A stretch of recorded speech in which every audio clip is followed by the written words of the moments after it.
উত্তর ঢাকার প্রধান ঈদ জামায়াত আগারগাঁওয়ের পুরনো বাণিজ্য মেলা মাঠে এখানে একসঙ্গে নামাজ আদায় করতে পারবেন 10,000 মুসল্লি। সকাল 8টায় একমাত্র এই ঈদ জামায়াতে শামিল হতে পারবেন 5 থেকে 600 নারীও। এর প্রস্তুতি দেখতে এসে এসব কথা জানান ডিএনসিসি প্রশাসক। ঈদ উল ফিতর সামনে রেখে প্রস্তুত রাজধানীর আগারগাঁওয়ের এই বিশাল প্রান্তর। একসময় বাণিজ্য মেলা বসলেও এবার এখানে হবে ঈদের নামাজ। এরই মধ্যে ঈদ জামাতের প্রস্তুতি শেষ করে এনেছে ঢাকা উত্তর সিটি কর্পোরেশন। মুসল্লিদের স্বাচ্ছন্দ্যে নামাজ আদায় নিশ্চিত করতে কাজ করছেন কর্মীরা। প্যান্ডেল তৈরি থেকে শুরু করে ওজুর ব্যবস্থা সবই চলছে দ্রুত গতিতে। মাঠ পরিদর্শন শেষে প্রশাসক জানান, বৃষ্টির সম্ভাবনা মাথায় রেখে সব ধরনের প্রস্তুতি তাদের রয়েছে। এখানে বৃষ্টির একটা আভাস আছে, শনিবার দিন যদি ঈদ হয়ে যায় কিংবা শুক্রবার ঈদ হয় সেখানে বৃষ্টি হওয়ার একটা সম্ভাবনা আছে।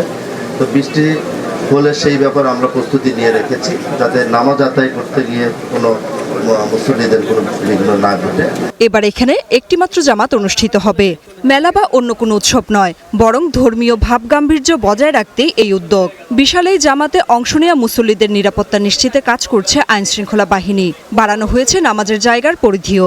নিরাপত্তার বিষয়টা নিয়ে ইতিমধ্যে আমাদের আইন শৃঙ্খলা রক্ষাকারী বাহিনী তাদের সাথে মিটিং করেছি, তাদের সাথে কথা হয়েছে। একদম যতটুকু সম্ভব সর্বোচ্চ নিরাপত্তার ব্যবস্থা এখানে থাকবে। চাঁদ ওঠা সাপেক্ষে আগামী শুক্রবার বা শনিবার পবিত্র ঈদ উল ফিতর।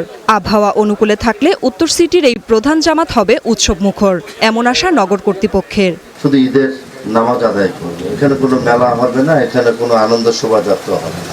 Nafia Farzana, star news.